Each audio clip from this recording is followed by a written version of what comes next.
పశ్చిమాసియా వరుసగా మూడో రోజు బాంబు దాడులతో దద్దరిల్లింది. ఇరాన్పై అమెరికా తీవ్ర స్థాయిలో విరుచుకుపడింది.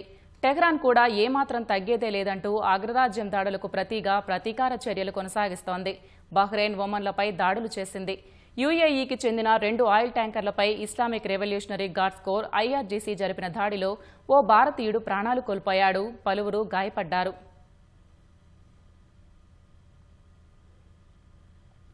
పశ్చిమాసియాలో మళ్లీ పూర్తిస్థాయి యుద్ధం మొదలైంది. యూఏఈ చమురు ట్యాంకర్లపై దాడులు చేసిన ఇరాన్పై అమెరికా విరుచుకుపడింది. అబూ ముసా, బందర్ అబ్బాస్, బుషహర్, చాబహర్ తదితర ప్రాంతాల్లోని ఇరాన్ తీర రక్షణ వ్యవస్థలు, డ్రోన్, క్షిపణి నిల్వ కేంద్రాలను లక్ష్యంగా చేసుకుని అమెరికా బలగాలు దాడులు చేశాయి. వాణిజ్య నౌకలపై దాడి చేసే ఇరాన్ సామర్థ్యాన్ని దెబ్బతీయడమే లక్ష్యంగా ఈ ఆపరేషన్ చేపట్టినట్లు అమెరికా సెంట్రల్ కమాండ్ ప్రకటించింది. హర్ముజ్లో దశాబ్దాలుగా కొనసాగుతున్న స్వేచ్ఛాయుత నౌకాయానానికి స్వస్తి పలుకుతూ వాణిజ్య నౌకలకు రక్షణ కల్పిస్తున్నందుకు 20% టోల్ వసూలు చేస్తామని అమెరికా ప్రకటించింది.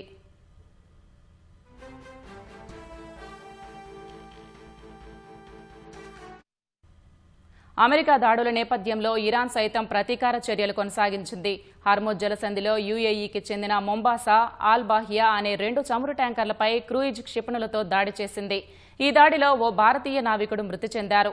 మరో 6 భారతీయులు సహా 8 మంది గాయపడ్డారు. ఈ దాడులను ఐఆర్జీసీ సమర్థించుకుంది. యూఏఈ నౌకలు తమ సూచనలను బేఖాతరు చేశాయని, నావిగేషన్ సిస్టమ్స్ ఆపేసి మందు పాత్రలున్న మార్గం గుండా వెళ్లేందుకు ప్రయత్నించడం వల్లే దాడులు చేశామని తెలిపింది. తమ శత్రువులకు సహకరిస్తే ఇలాంటి నష్టాలే జరుగుతాయని, ఇది ప్రపంచ ఇంధన సంక్షోభానికి దారితీస్తుందని హెచ్చరించింది.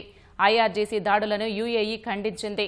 తమ భూభాగాన్ని, పౌరులను రక్షించుకునేందుకు ప్రతీకార చర్యలకు దిగే హక్కు తమకు ఉందని హెచ్చరించింది. బహ్రెయిన్, జోర్డాన్లపైన ఐఆర్జీసీ దాడులు చేసింది. బహ్రెయిన్లోని పలు అమెరికా సైనిక స్థావరాలపై దాడులు చేసినట్లు ప్రకటించింది. ఆయుధ డిపోలు, శాటిలైట్ కమ్యూనికేషన్ సెంటర్, అమెరికా దళాల భవనం, నేవీ రాడార్ వ్యవస్థను ధ్వంసం చేసినట్లు తెలిపింది. దీంతో అప్రమత్తమైన బహ్రెయిన్ ప్రభుత్వం వెంటనే సురక్షిత ప్రాంతాలకు వెళ్లాలని తమ పౌరులకు సూచించింది. జోర్డాన్లోనూ దాడులు జరిగాయి. తమ భూభాగంపైకి వచ్చిన 4 ఇరాన్ క్షిపణులను అడ్డుకున్నట్లు ప్రకటించింది. ఈ దాడుల వల్ల ఎలాంటి ప్రాణ, ఆస్తి నష్టం జరగలేదని జోర్డాన్ స్పష్టం చేసింది.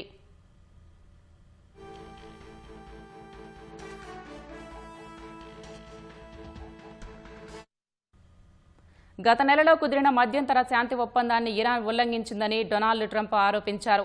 తాజా పరిణామాల నేపథ్యంలో రేపు అర్ధరాత్రి నుంచి ఇరాన్ ఓడరేవుల దిగ్బంధనం తిరిగి ప్రారంభమవుతుందని చెప్పారు.